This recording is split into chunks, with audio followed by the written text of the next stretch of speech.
Hi, welcome to WriteHive 2026. This panel is Steering Fiction Away from Abuse. We are meeting with the co-founders of Authors Against Abuse, which is an affiliate of iknowwhyshe.org, which is an organization that brings resources and awareness to victims of abuse. It's my pleasure to introduce you guys to Kasey, Justine, and Kat. So Kat also goes by KJ Harrowick. She's a fantasy and science fiction author with a strong passion for twisted stories, blending grimdark worlds and futuristic technology.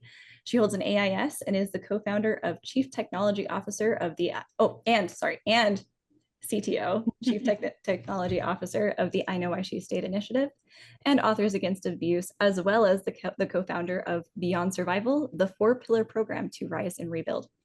With more than two decades of industry experience as a freelance web developer, graphic designer, and brand manager, KJ is a speaker and advocate for domestic violence, a mentor for WriteHive mentorship program. That's incredible, by the way.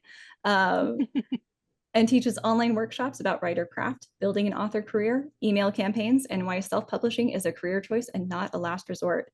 She's currently working on her latest novel, Where the Ash Wind Blows, which is set to release in late 2026.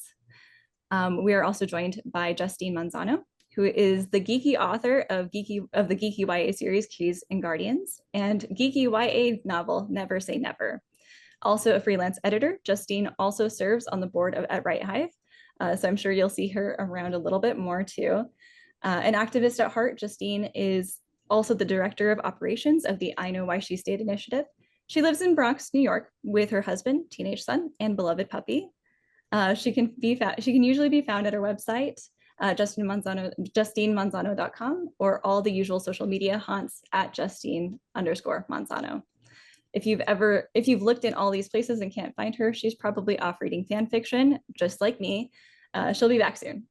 She never takes off her many hats for too long.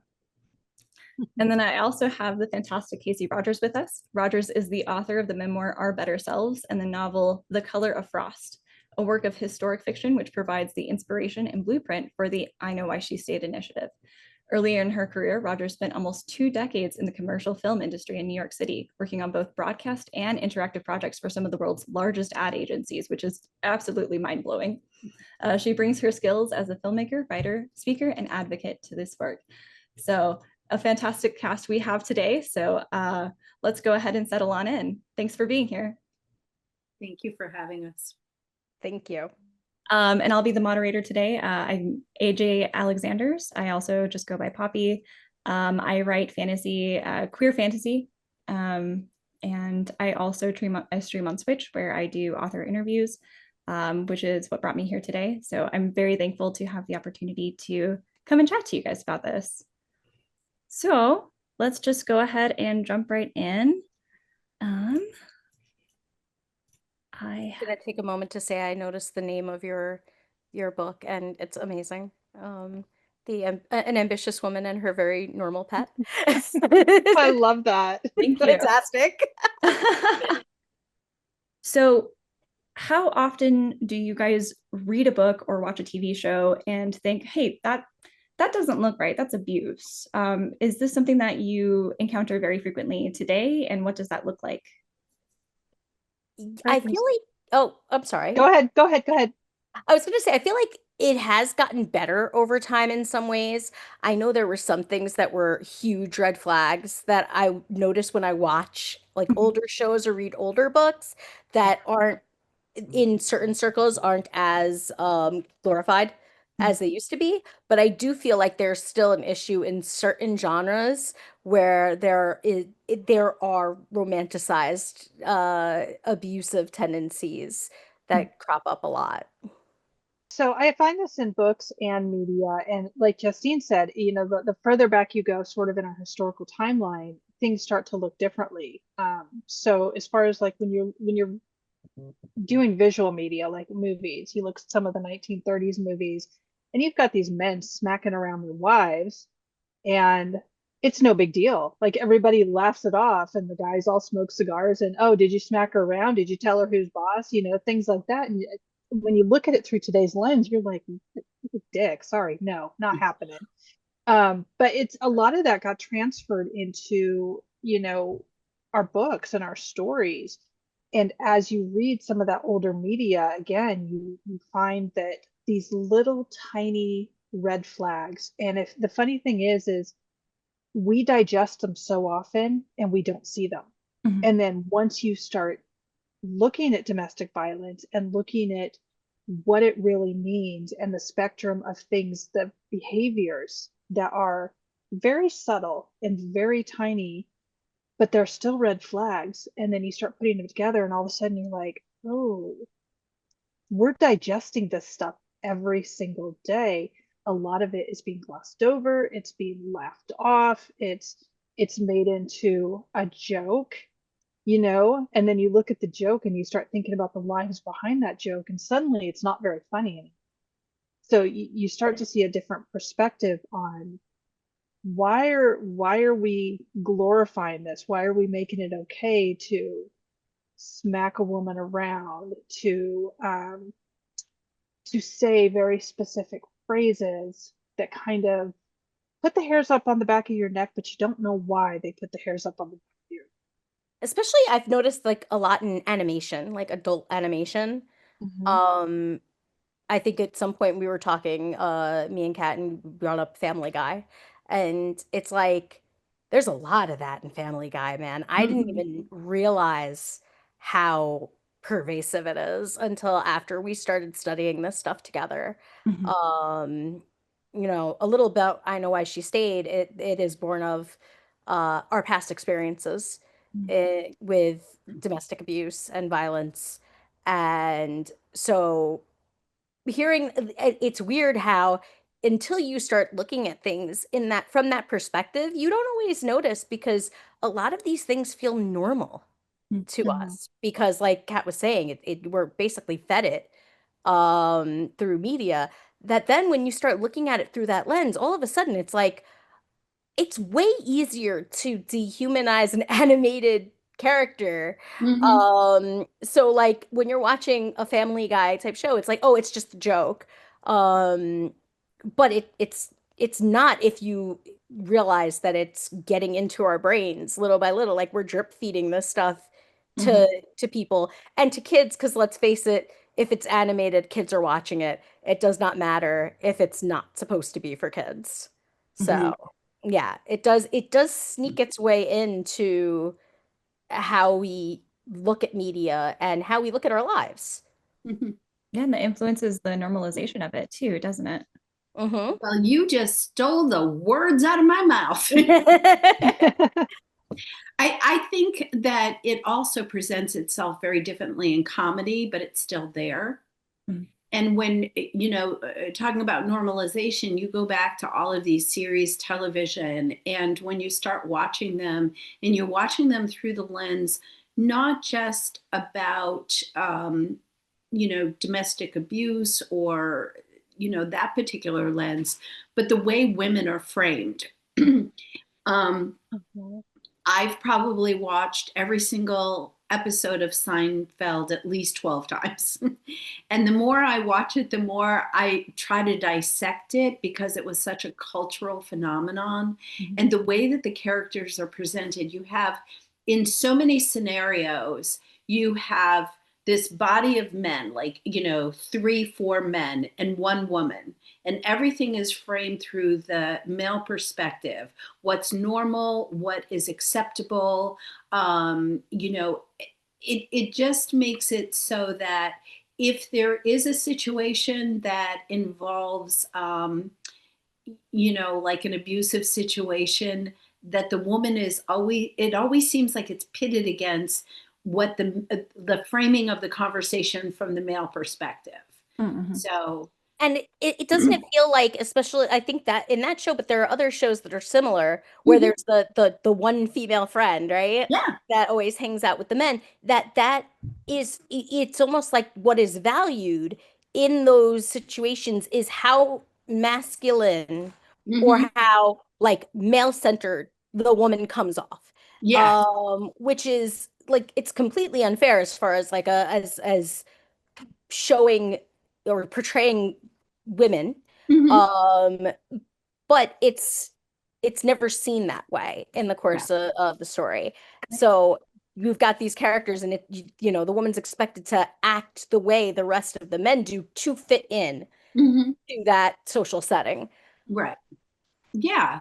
I mean, even going back when you're watching children's TV shows and you see Winnie the Pooh, what was the one female character? Kanga, the mother of Roo, or I couldn't get my son to watch TV shows like Dora the Explorer or Madeline because they were so female centric, but my daughter would always watch anything that presented with a whole cast of male characters. And I think as we grow up and we're used to that modeling, what happens is that becomes the accepted way for us to understand the world, that it's a man's world. There are all these strong male characters and women just fit into it.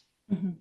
I think it's fascinating that you guys talk about children's TV because I started thinking about the Peanuts gang and Snoopy. Oh yeah. And it was always such a sweet, innocent cartoon. But then when you look at it through sort of this domestic violence lens, Lucy's a bitch because all she does is Lucy's horrible. Yes. That's the thing, is they construct her as this horrible thing. She's always picking on and bullying the male characters.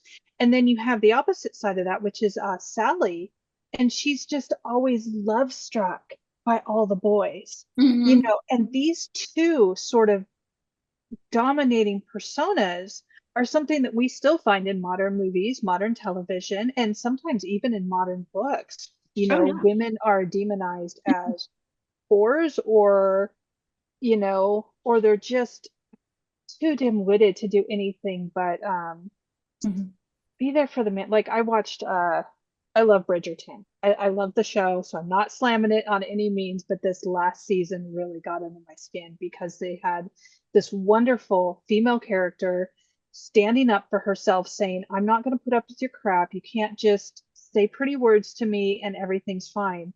And the moment he says, I love you, her legs are wide open. Yeah, and it's all over. And I'm like, wait a minute. All he did was say 3 words. It doesn't change anything. Yeah. He's still a dick. I've seen that kind of come around as a trope more often lately in like movies and TV shows. I know it was there before, but for some reason it's making its rounds again. And it does, like, it kind of raises the hair on the back of your neck a little bit that, oh, as soon as the guy says, I love you, oh, well, all bets are off now. We're good. You can say whatever you want. You can push me around. And that's crazy. And it's funny, there was an interview with Reese Witherspoon, and she had another perspective. She noticed that on these scripts that she was working on, it was, what do we do? Always the female character turning to the male character. What do we do next? Yeah. And it's like, no. If you know any women at all, you know that we have half a brain and more, and we make our own decisions. We don't turn around to our husbands or our fathers or our brothers and go, what do we do next? As a matter of fact, and maybe I'm just speaking for the women in this panel, but I know for a fact that my response is usually the first response that comes out. It's, this is what we're going to do. Never, what are we going to do? And so, I mean, have I said that before? Yeah, usually when we're both bemoaning existence, but what are we going to do is usually like the furthest thing from my mind. Going back a little bit, I have to share anyone who knows me well knows I'm a big time comic book nerd. And my first thought when you're talking about appearances of women in groups of men is DC superheroes. Because that's just the channel my brain thinks on. But even Wonder Woman. So Wonder Woman is this, Amazon warrior princess, super strong. But do you know how she was conceived of? So if she has these bracelets, and if they're pressed together, she is bound, and she has no powers. And she was created that way for a specific reason by a man. And that's actually the history of where she came from. Now, since then, that's been largely dropped. and a lot of the current interpretations have like really moved far, far away from that. But even in like the conception of one of the biggest, most important female superheroes out there, Mhm. there is this tie her up and shut her up vibe to the storytelling. Right. Mhm. Now, thankfully, that has evolved away from that. But I feel like a lot of, and I'm gonna get a little bit probably of fighting back in the comments or comments here on this, but romantasy has Yes. leaned heavily into the alpha male vibe, and having these women who are strong, Mhm. come off being strong, and are in a lot of ways subjected to a man who is leading them or is forcing them in certain directions. There's a lot of coercion Mhm. Mhm. in romantasy, and knowing that, you know, domestic abuse is largely rooted in coercion. Mhm. It's really Mhm. like it's really the biggest part of why it happens is coercive behavior. So knowing that, having characters that are consistently controlled by men Mhm. and guided through situations by men because I'm trying to protect you. So Mhm. you have to, you have to follow what I'm saying because I'm keeping you safe.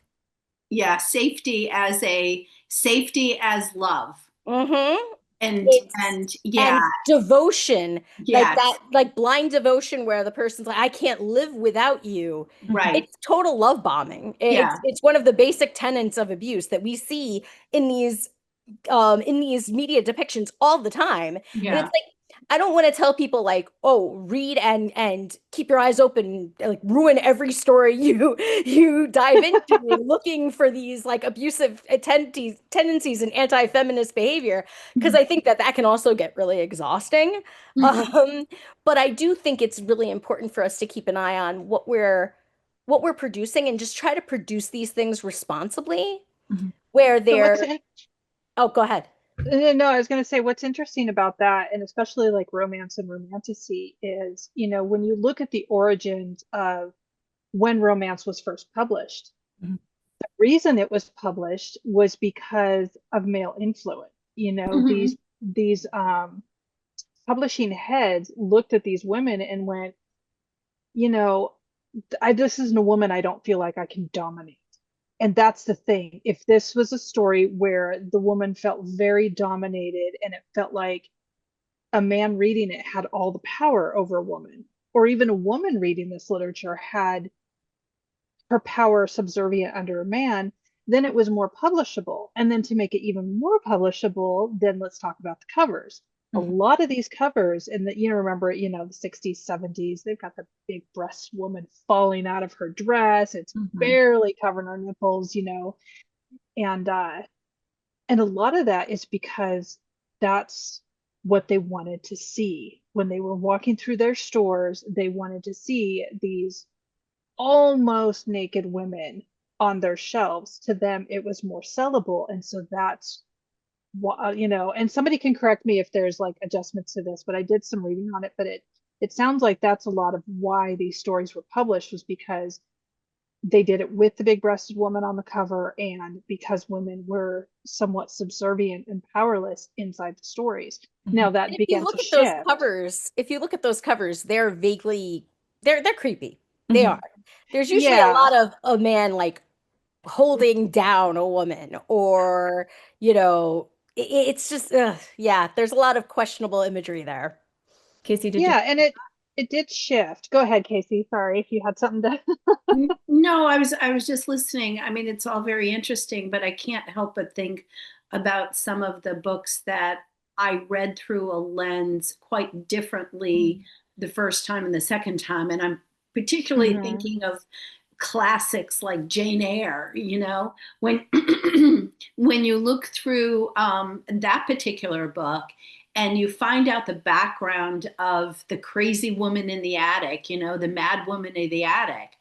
This is a woman who came from means, and she provided all of the finances for Mr. Rochester, who, was presented as this hero figure. And, like the character Jane Eyre was seduced by in so many ways until she found out he was married. But then you have this woman who is basically locked in an attic as an insane person. And this is the context for how little girls and teenagers are reading about women, that something like that is acceptable. And like when the house burns down in the end, and it's supposed to have been because of Bertha, the crazy woman in the attic, everybody feels so sorry for, Mr. Rochester and what's taken place, but they haven't thought about the fact that there was a woman locked in the attic for much of her life. And how else was she going to get out? How else was she going to escape?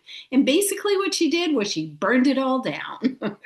So, but those are the things that, does make it sort of feel like she's the hero in this story. Right, but she's not portrayed as the hero. And that's the problem with all of these pieces of literature that are the Western canon of literature is basically white men of European descent. When you go into a high school classroom, you are reading mostly works. I think it's something like 70% of the works that are written by white men of European descent.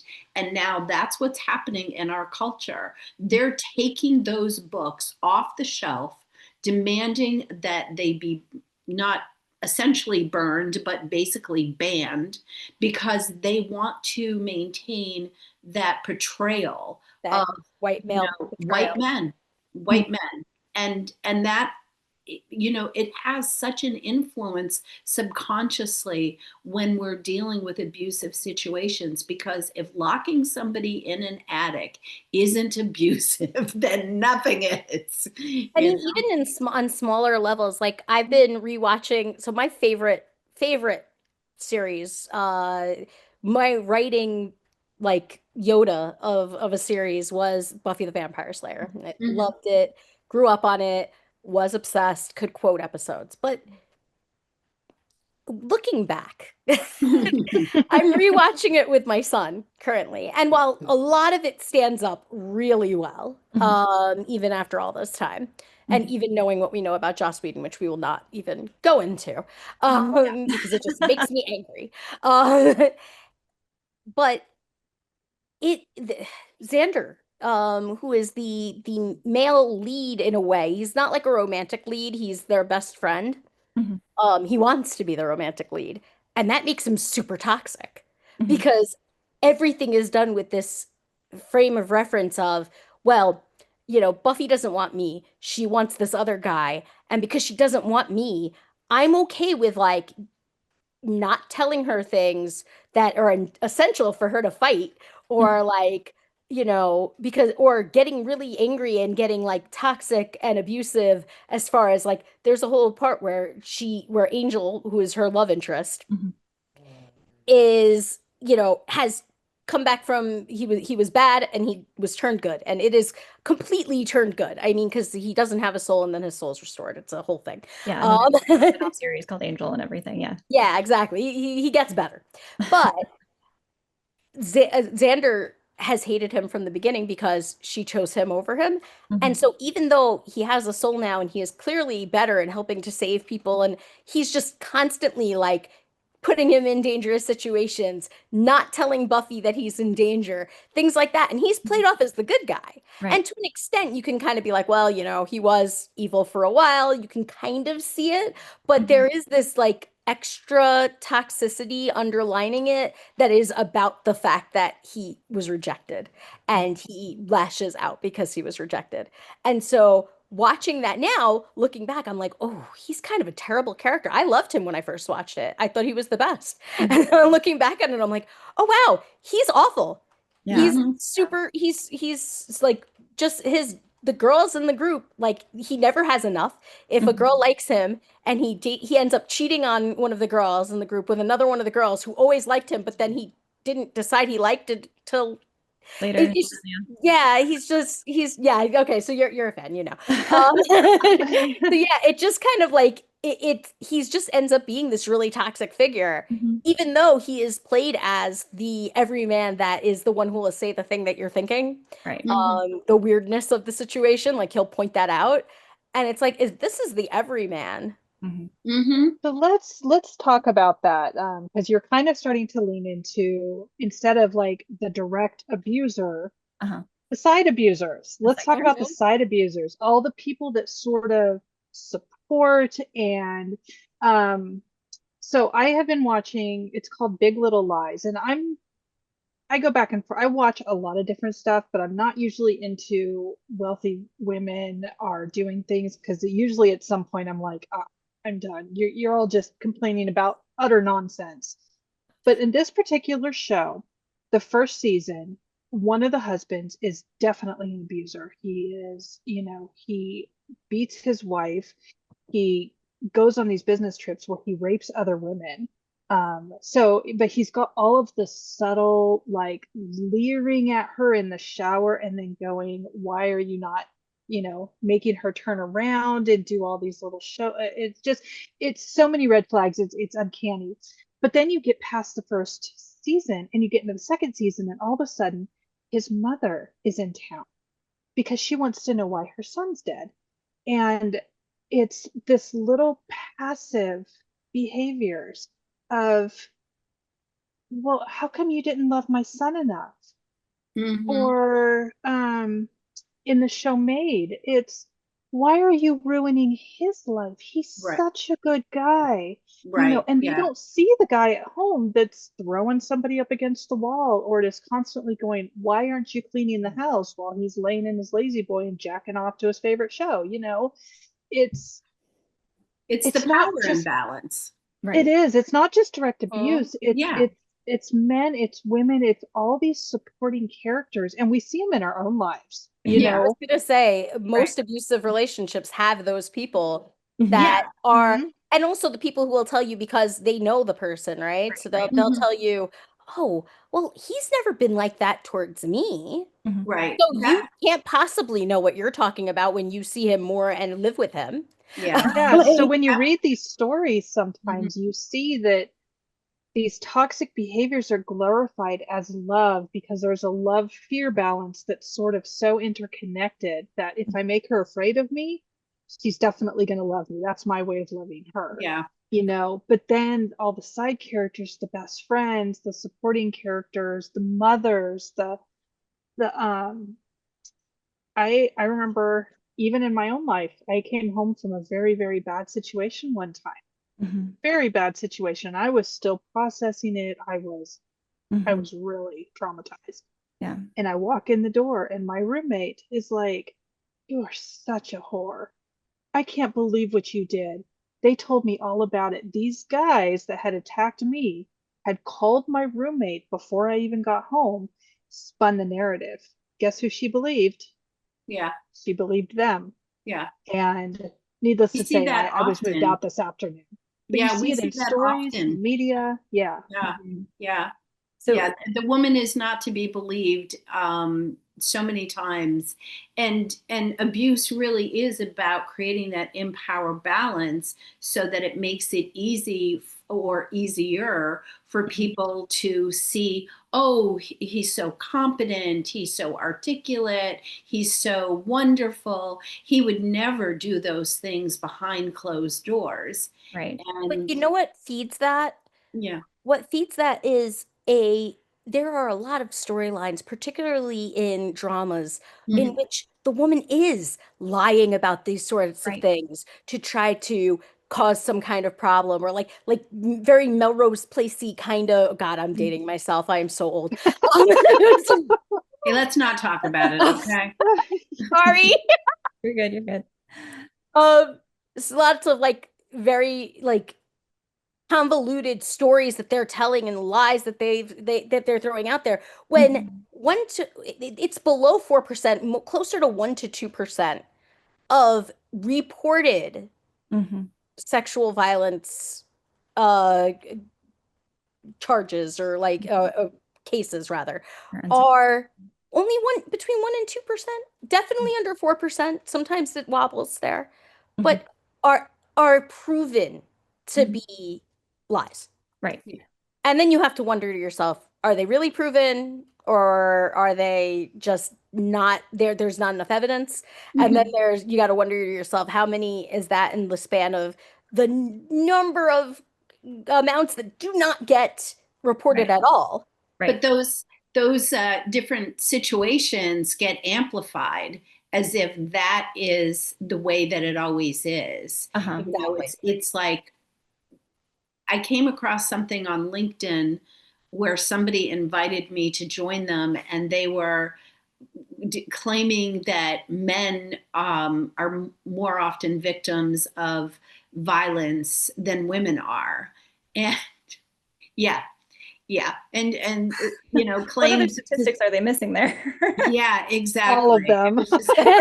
I sat there and I was just scratching my head saying, what? No. You know, and I don't know. But anyway, it's like when things like what Justine was talking about are amplified, that very, very small percentage, and it's framed as if this is what is normal, that women behave this way, that hurts almost as much as like the overt stuff that you see in, you know, like other series, that they come right out and they're very blatant about how they're framing abuse and the power structure. Because when it's really subtle, it enters our psyches a little bit more gently, so we accept it a little bit more, whereas it might not be pinpointed quite as much if it was really overt, you know?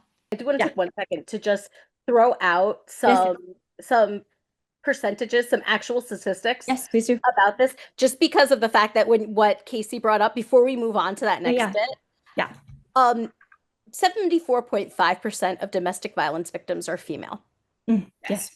And of non-domestic violence victims of violent crime, 58.3% of those are male. Yeah. So the difference is basically men in relationships will abuse women 70-something% of the time, whereas other kinds of violence generally does not happen to women at that large of a rate. Yeah. Just putting that out there. Yeah. That's an incredible point too. And it's staggering. Those numbers are terrifying. You want to hear something even worse? No, but yes. It's important for people to know. So it's really important to know. And this, like, when I was first reading about this in a journal article, I was just like, what? But the number one cause of death in pregnancy in the United States is murder.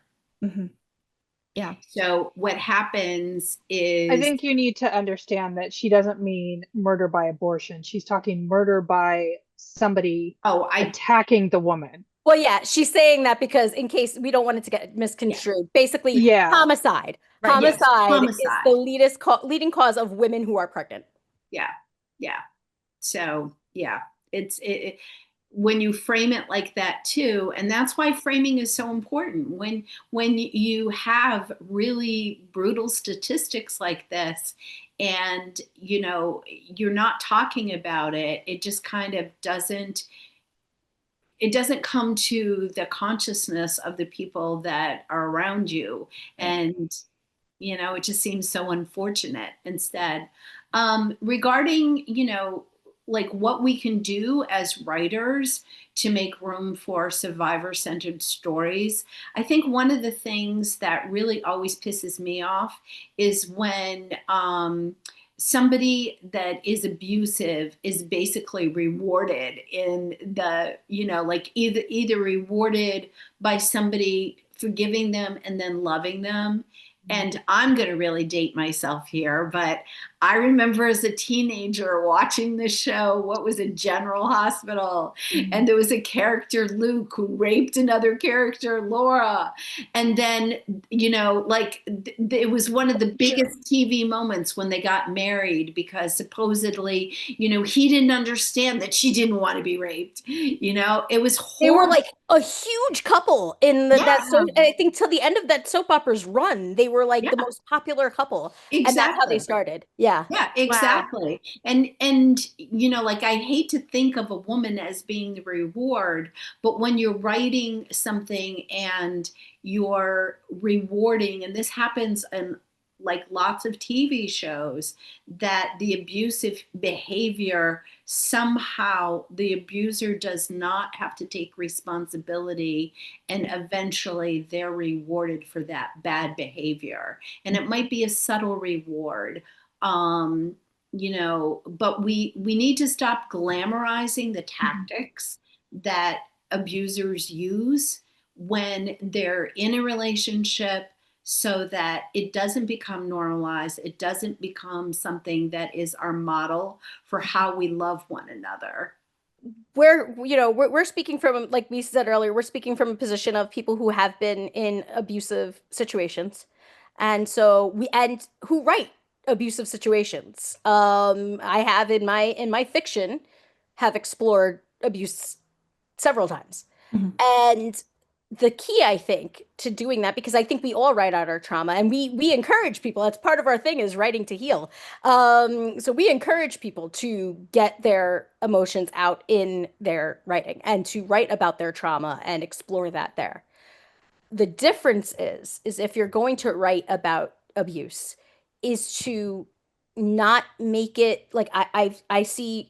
Do I think it's wrong to write about rape scenes? I don't think we need all the detail. If the detail is centered around the victim and what they've experienced, I think that that should be not in any way sexual.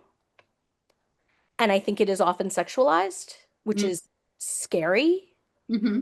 Um, when things are clearly seen as bad, right?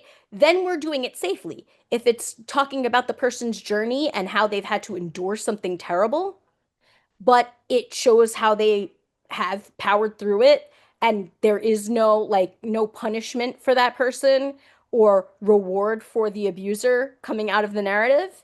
When it is about their experience and them exploring it, and it is not looked at in any way as something that is titillating, then you're leaning closer in the right direction. Like, it can be dangerous to skate those lines, because I think what one person finds interesting in that way is not necessarily what other people will.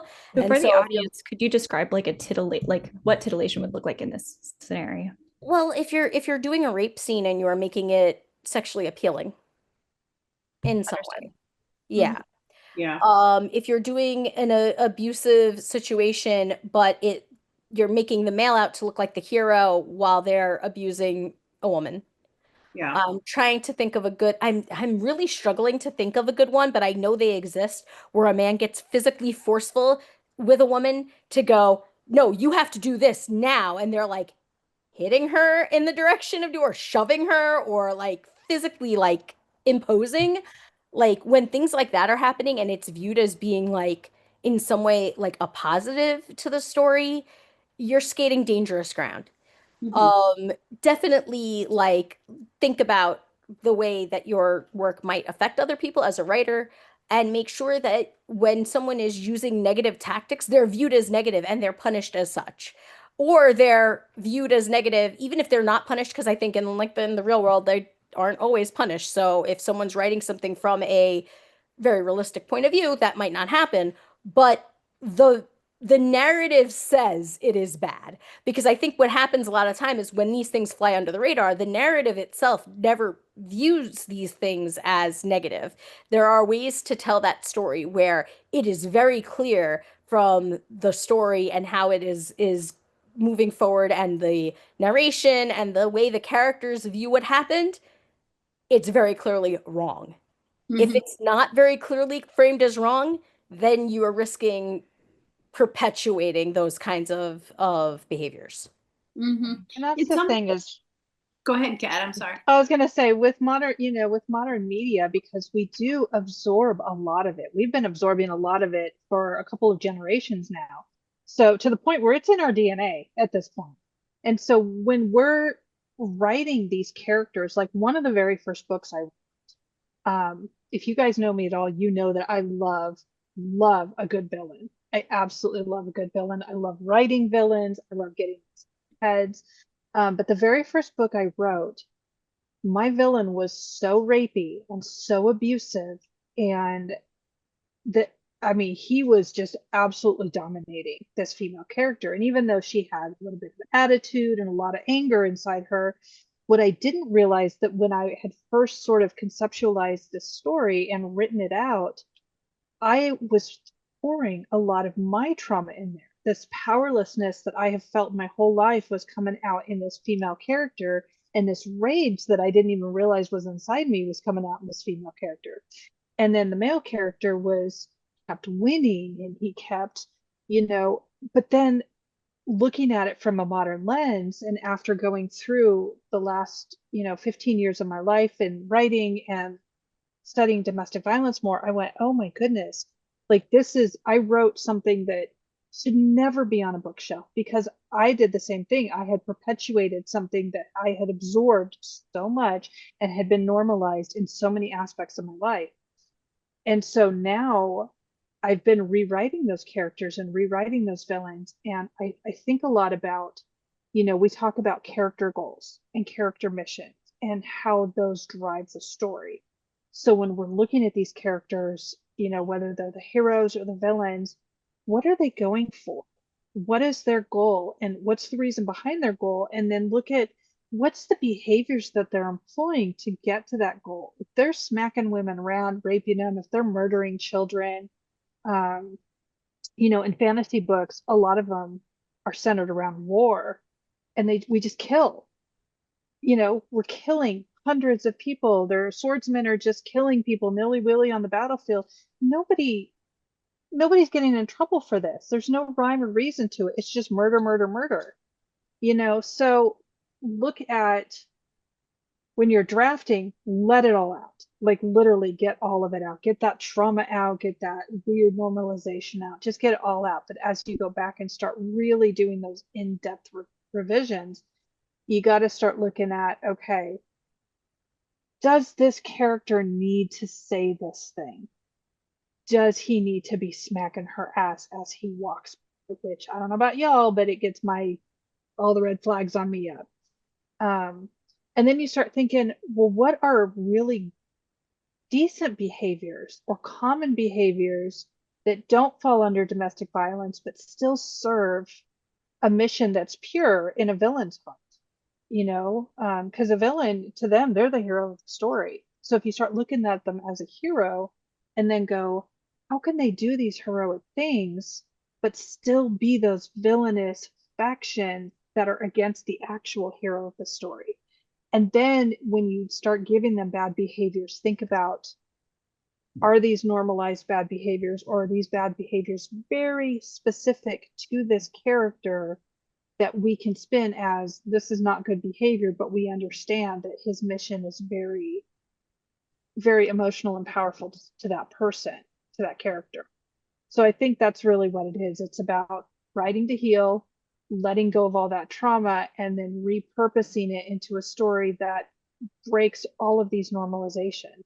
And the more authors that start breaking these normalizations, the more it's going to affect, news cycles, TV shows, movies, and the visual media that we're assaulted with every day.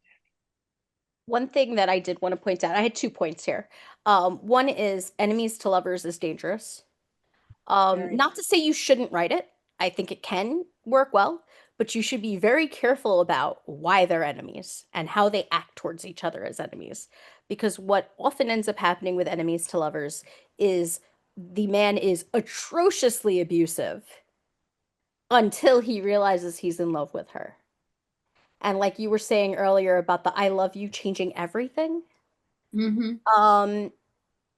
it doesn't. And so his behavior, if he would act like that towards a person when he was enemies with them, he's not safe either way.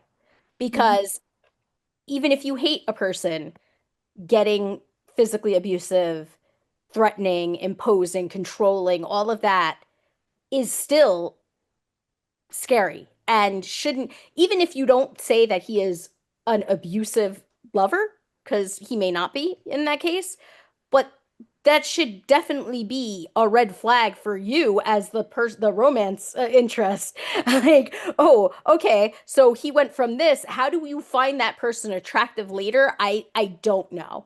And that's the thing. Like that kind of switch is sexualizing intimidation, and that is I feel like that can be very dangerous. There are ways to write it, again, where you can be enemies. That doesn't mean you're awful, right? Like having like Kat was saying, as far as like the villain having a reason for what they're doing and having being almost heroic in that way, because they believe that they're doing the right thing, whether it's the right thing or not. Um, that kind of that being an enemy and having opposing viewpoints and clashing, but then eventually finding common ground and being safe for each other is something that you can do. Not saying we should stay away from that trope altogether, and I know a lot of people swear by it, but if there's violence involved and intimidation, and there has to be some major shift Mhm. before we're just accepting everything that they're doing, and a major change in attitude. Um, and another thought I had, totally separate, is gone now, actually. Damn it. Can I Come point back. out It'll something? come I back. think I have the brain cell right now. Okay, yeah, You we pass share it on to one. me. So yeah, go for it, Kasey.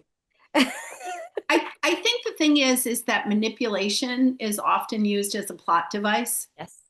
and manipulation also frequently involves coercion. And when you're using manipulation, again, it seems like it's a way to fuel suspense.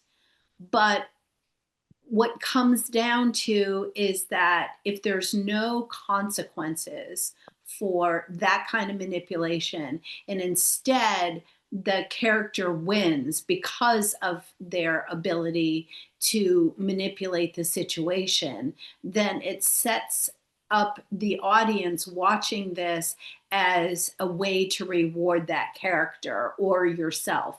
Well, I don't need to be authentic or real. I just need to manipulate other people to make them do what I want to do. And that in and of itself, like a lot of times, abusive behavior is so hard to detect sometimes, especially if it doesn't start out as being overtly abuse. It starts out with the love bombing, or it starts out with, oh, he loves me so much, he's just jealous, that kind of stuff. And then you find yourself sliding into situations where the control is so significant, it's very, very difficult to extract yourself. But the manipulation that's used in plotting out, the story, there has to be a way to balance that with, more, I don't want to say wholesome, because that's such a horrible word. But you know what I mean? It's you, Almost a little too sugary. well, not even, yeah, there has to be something more authentic, but it shows that manipulation is not the way for your characters to achieve their goal. Mhm. That lying and gaslighting and all those things that tie into abusive behavior cannot reward your characters with success. And I think that there's a way you can skate this line, right? Like you can have them do these things, Mhm. but you have to show that it is in some way a loss for them to have to Yeah, go yeah, there, or yeah. or They in don't get some way. rewarded. Yeah, not fully. I mean, I know I've had characters win with manipulation before, but I think it also does damage to them. And if it does do damage to them, then you're in the right direction. Because the truth Mhm. is at the end of the day, if you're writing realistic characters, they are going to do shitty things sometimes. Right. That's just the way it is. But sh those shitty things should impact them in a negative way. It should be clear that it is something they know is not Hmm. a good thing. Hmm. And that it's that framing that if you let it go without any kind of comment or any kind of discussion of should we do this or is this the wrong way to go, then you're letting it go without really thinking about your character and the impact. So it actually damages your writing Hmm. as Yeah. well. Yeah. So something that Kasey kind of skirted along, and I want to touch on, is that we've talked about very violent behaviors. We're talking about like rape and smacking people around and murder, but a lot of domestic abuse and abusive behaviors are very, very subtle. Hmm. They're just one little lines. Like if you've got a female character in a book, but every time she tries to speak, you got a male character talking for her or her mother's talking for her, and you're not giving that character a voice, then that is abusive behaviors toward that character. And Hmm. so you have to look at, okay, am I being intentional about this character's mother is not letting her speak, or did I do this accidentally? And now I need to kind of backtrack and give that character a voice because she's got something to say. Hmm. Uh, a lot of times it's, my daughter, when she was younger, she had dated this guy. All of a sudden, as soon as this non-compatible sort of, amicable breakup happened, all of a sudden he's calling her at 2 or 3 in the morning going, I want to kill myself because you're not with me. Hmm. That is abusive behavior because now Manipulation. you're making her part of your problem. Manipulation. That's exactly what Yeah, manipulation is. so it's um I had a guy that I dated years ago that all of a sudden I found out that my daughter, she was I think 2 years old when I discovered she was terrified of vacuum cleaners. I had no idea. And then all of a sudden I turned the vacuum on one day and she's screaming in the corner. And come to find out, he had been teasing her with the vacuum cleaner and chasing her around when I wasn't around. Little things like that, abusive. And his justification was, well, she's not really a human till she's 5. She's got no personality. And I'm like, no, that doesn't fly. It's To, one of the things that you mentioned, I call that emotional blackmail. Mhm. And I feel like that is a yes. huge method of manipulation that people don't think about a lot, is this idea that if you do that, then I am going to hurt myself, someone's going to get hurt. This is going to be bad for so many people. And it's like, even though it's something that's good for yourself, like I think it's very important for people in general to start prioritizing, not to prioritize themselves solely like alone as like because I think that's actually something dangerous in society that's been happening, is this idea that we don't rely on each other and we're all on our own. But to prioritize your health and safety above anyone else. And I feel like that is something that we don't see enough of in characters, because there is a lot of, I have to, and not to say again, once again, characters are going to be like that because we want our characters to have flaws, we want our characters to learn things, but it has to be expressed in the narrative that this is something they need to learn. That sacrificing everything for other people and being basically just a victim of their story throughout the entire story is not a good situation to be in. And if you're, and so often I meet, well, I mean, we're doing what we do, talking to abuse survivors, we meet many women who are the victims of their story, who are survivors of their story, and that they're just trying to pull themselves out of a world that's just been hitting them from every direction. And that's not something that we want to perpetuate for others as being healthy. They are getting themselves out of it, and that is healthy for them. And that should be prioritized. And that kind of comes from that understanding. And this is what we're trying to help like get out there, because we want to prevent people getting stuck in these situations, is that that people need to prioritize their own health and safety and not worry so much about, oh, but he will, oh, but they will.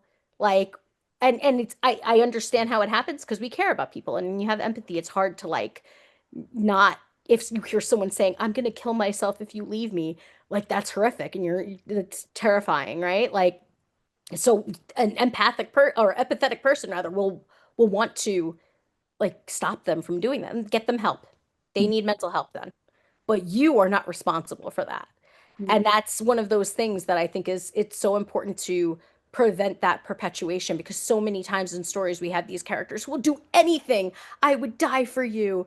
And I read somewhere the other day and it made me laugh. Like someone was like, I would, yeah, he would burn down the world for you, but would he go to therapy for you? And I thought it was hilarious because it's like, yeah, true, really true. Like, yeah, do anything in the world for me, but like, are you okay?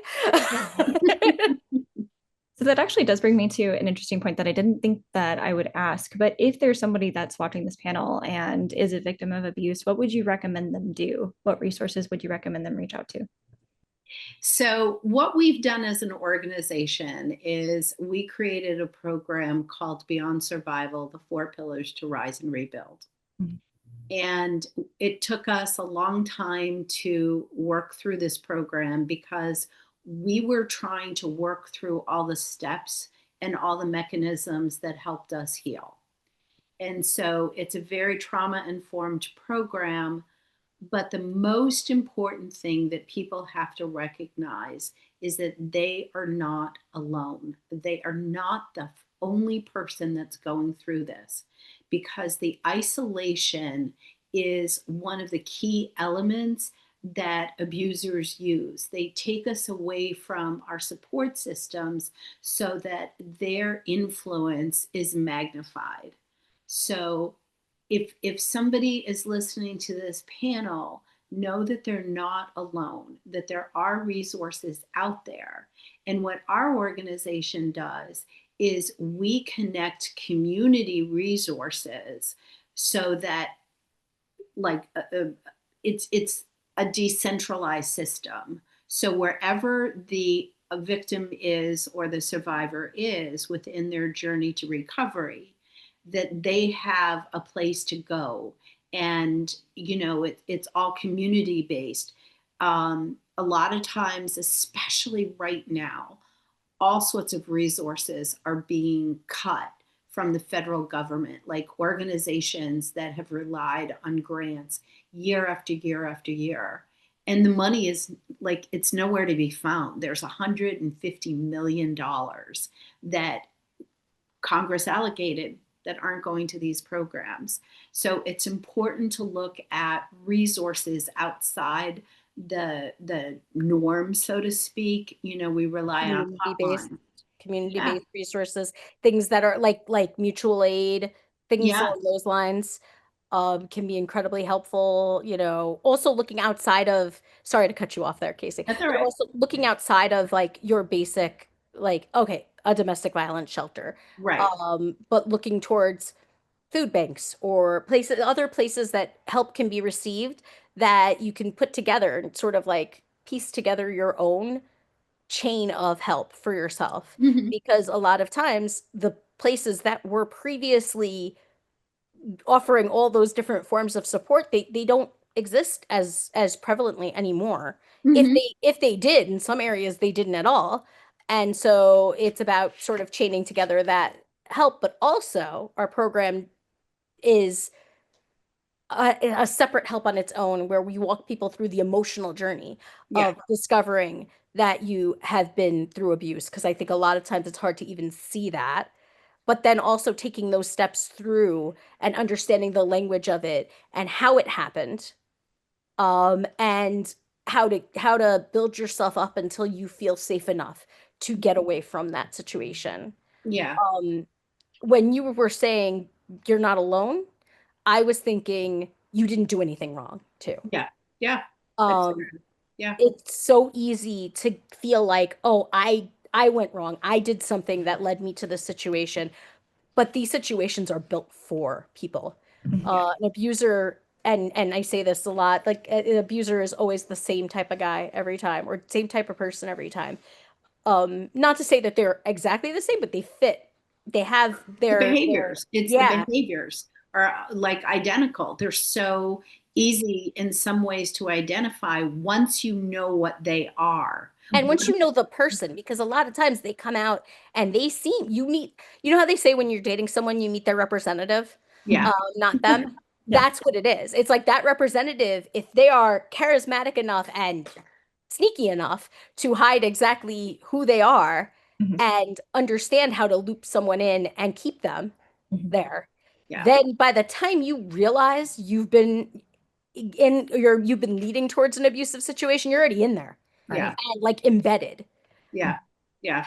And I mean, as writers, I was going to touch on too, as writers, one of the biggest resources we have is our own hands, and the ways that we rid ourselves of the trauma. So if you're already writing, you're already speaking some of that trauma into the stories that you tell.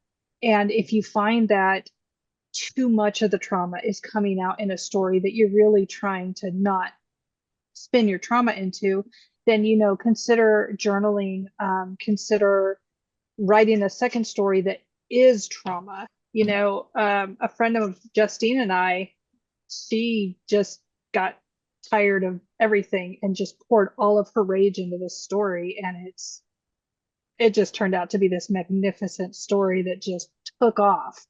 She wasn't even planning to put it out in the universe, and it's out in the universe now.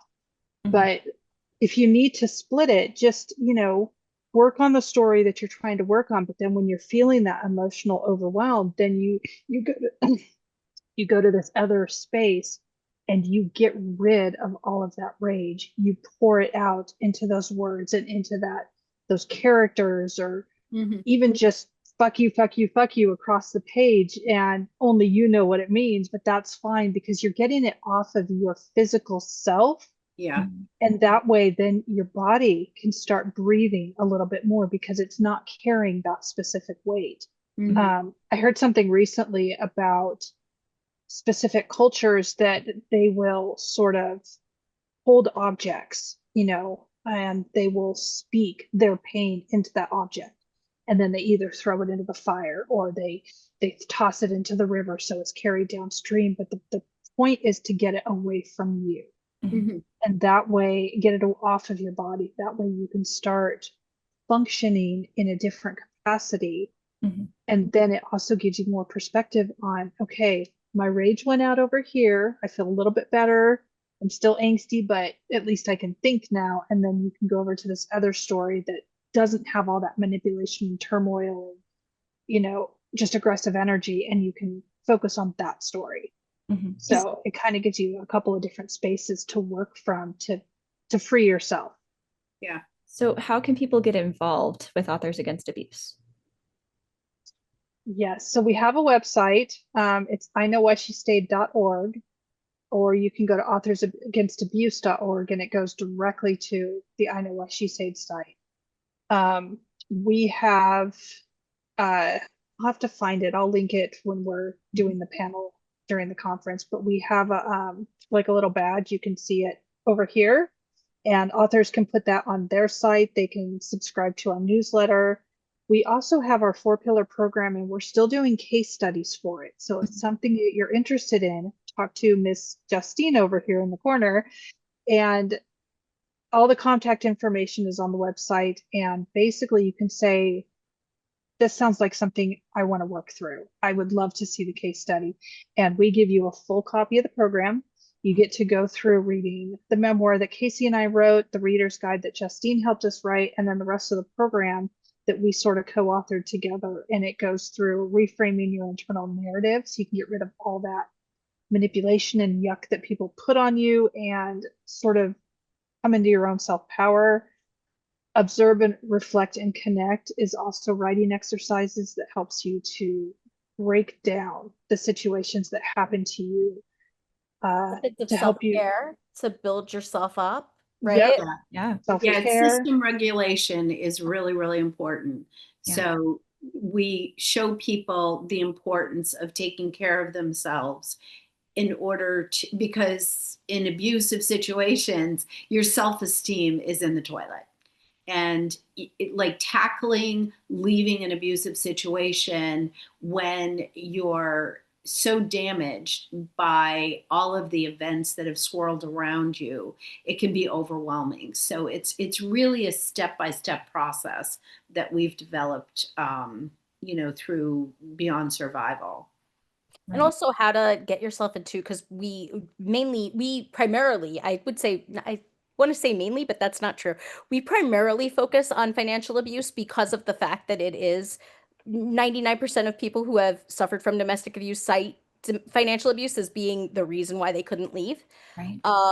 And so that being the case, we also have some financial ideas of resources to build yourself back up, or to start finding a way to build your finances even while in that situation so you can safely leave. Yeah.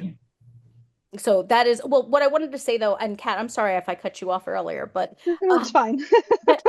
what I wanted to say, as far as like the idea of getting involved and how you can help. Our newsletter, we all constantly have statements about like different things that we're running. We do a lot of fundraisers to start building towards getting our program into more places, and to start growing what we can do and how many people we can help with, or how much we can help, which we would love to consistently continue to grow. Obviously there's donations, but also volunteer work and a lot of different other options that can be pursued to help, including just spreading awareness about what we do. If you don't have like a lot of time or a lot of pocketbook available to you, as seems to be the case for most people, you can at least like help us spread the word, get our, ideas out there, and learn from us, because it honestly, I've told Kasey this and Kat this, that I started working with them sort of on a whim. I was, and this seems like an aside, but it's really not, I promise. I had been laid off and I needed something to do because I'm the type of person that needs to be busy all the time. And Kat kind of drafted me into this. Nice. And before that, because I had known Kat a little longer, I didn't meet Kasey yet. Now we're all very tight. But then I didn't know anything I know about abuse. I'd been in abusive situations and had no clue. Right. I learned from listening to them and hearing what they had gone through, and researching information from them and from other people. I learned what I know now. And knowing that means that I can be better for people in my life who have been through these situations that I didn't know how to address before and have addressed incorrectly. I can definitely say that I've been witness to abusive situations that I made worse. I'm certain of that. And now looking back, like I'm like, oh, I should have trusted that person, or I should have reacted this way. And, we grow and we learn and we do better. And so now going through that and being in a better place and knowing more is so helpful for the people around me when they do encounter something. And I think that that is something that if you can take anything away from learning more or following us or being involved, it's being able to be a better community member to the people around you. And center your women more in your stories. Yes. It's all, if you've got huge male casts and one or two female characters, don't dim their voices. Make sure that they are heard, that they speak, and that some of the choices in the adventure center around the choices that they make. And that's how to really start breaking this narrative that we've all normalized, that has been normalized around us, that we all inherently just sort of have, is starting to break that power imbalance so that there is a true equity between your male, female, and non-binary characters. All of your characters need to have this power to speak up and have a voice. There's nothing more frustrating than finding this fantastic book that's on the shelf and you're so excited to read it, and the first thing that happens is a rape scene, and all the men talk over this woman and they drag her into a square and decide to put the whole scenario on display, and they never give her a voice. They just kill her off. She says that from experience. She read something like that did that. Yeah. Yeah. You told me that story and it was like, And you know what though? On Yeah. top of centering women, you know, we're in an age currently where it is so there's so much out there that is anti-women or Mhm. anti anyone different, right? Anyone not white male. Yeah. So, you know, we've got all these podcast bros out there that are saying things and, you know, all of these voices that have all of these anti-women, Mhm. anti, you know, people of color, anti different sexualities and genders and da da da da da. Make your speak up.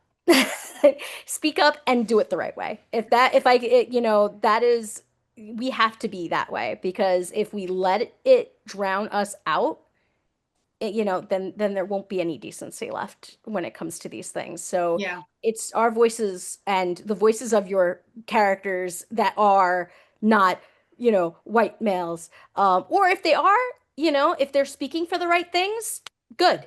Like we need to be the voices out there that are stepping forward, and that's what an artist's job is to, you know, conceptualize the world that we think it should be and get it out there and show people why it should be. Mhm. And so yeah, that's something if you do nothing else after watching this, just try to, you know, have your characters be more informed and have your female characters be more vocal and, you know, be responsible about how you tell your stories.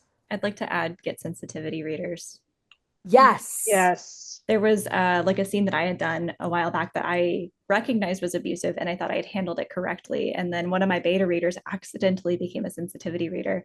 I have not published that book yet because I really need to work on that. So Yeah, and that and you know what though? The yeah. important thing is you saw that and then you went, okay, yeah, I did something wrong here and I can do this better Uh-huh. and push back from it because I think that what a lot of people would do would be like a lot of people would get like, oh no, I think I handled it fine, right? Like and get defensive about that, but Mhm. it's so important to acknowledge, like I said before, I know I've dealt with things incorrectly in the past. Like we make mistakes and dealing with other humans and dealing with other humans in trauma situations can often you'll misstep sometimes, especially if you've been traumatized in the past. Sometimes you'll misstep big time because you don't really have the understanding of how to deal with it, or you have your own like preconceived notions or defensiveness Right. that causes that.